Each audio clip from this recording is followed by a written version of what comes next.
Konnichiwa! A day in my life, pasamatabang vlogger. For today's video nga, i-share ko nga sa inyo kung saan nga ako nagsimula. Simula nga ako magtinda dito sa bahay ng mga fruity soda and hotdog sandwich. Iba't ibang flavor nga na fruity soda yung binibenta ko. At hotdog sandwich nga na bossing lang na buy one take one. At yung Hungarian overload nga na nagtitrending. And ayun na nga hanggang sa naisipan ko na nga na bumili na nga ng ibang gamit para nga magtayo ng pwesto dito sa tapat ng eskwelahan. At nung nagtayo nga ako ng pwesto ko dito sa tapat ng eskwelahan, isipan ko nga na magdagdag ng hamburger at meron nga rin kaming buy one take one na hamburger. Ayan nga yung 3 menu na nakasabit dyan at yan nga lang muna yung available nung pumwesto nga kami sa tapat ng school. Sobrang hassle nga naman kasi talaga niyan at araw-araw pinapasok namin yung gamit, araw-araw nilalabas namin, inaayos namin talaga. At eto na nga, thank you Lord at nagkaroon na kami ng maayos at magandang pwesto. Ito na nga po ang panibago kong pwesto. Lapit nga lang siya sa school at tabi lang talaga siya ng simbahan na Katoliko. Kung naman na malayo pa tayo at wala pa nga sa kalahati. Maraming beses na nga napasuko na ako. At hindi ko nga alam kung kakayanin ko pa ba or uusad pa ba ako. Uusad na ako ngayon,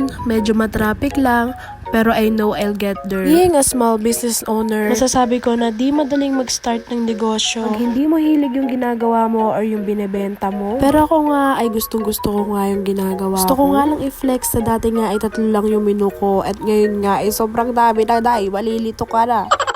Thank you Lord sa lahat po ng blessings na binibigay mo sa akin. Gusto ko lang din po magpasalamat sa lahat ng sumusuporta sa akin. Mag-special thank you nga kay Mama She, kay Tita Marian, sa family ko, sa nanay at tatay ko, sa tito ko na nag-sponsor ng pang-linoleum dito sa kitchen namin. Baka naman freezer na lang kulang. Charis!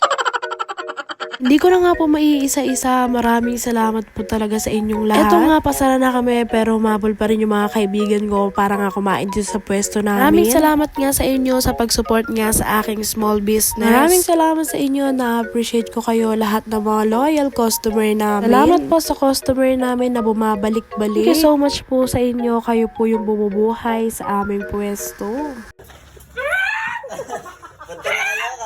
Punta na kayo, sarap. Dito lang to. Sarap. Dito pa.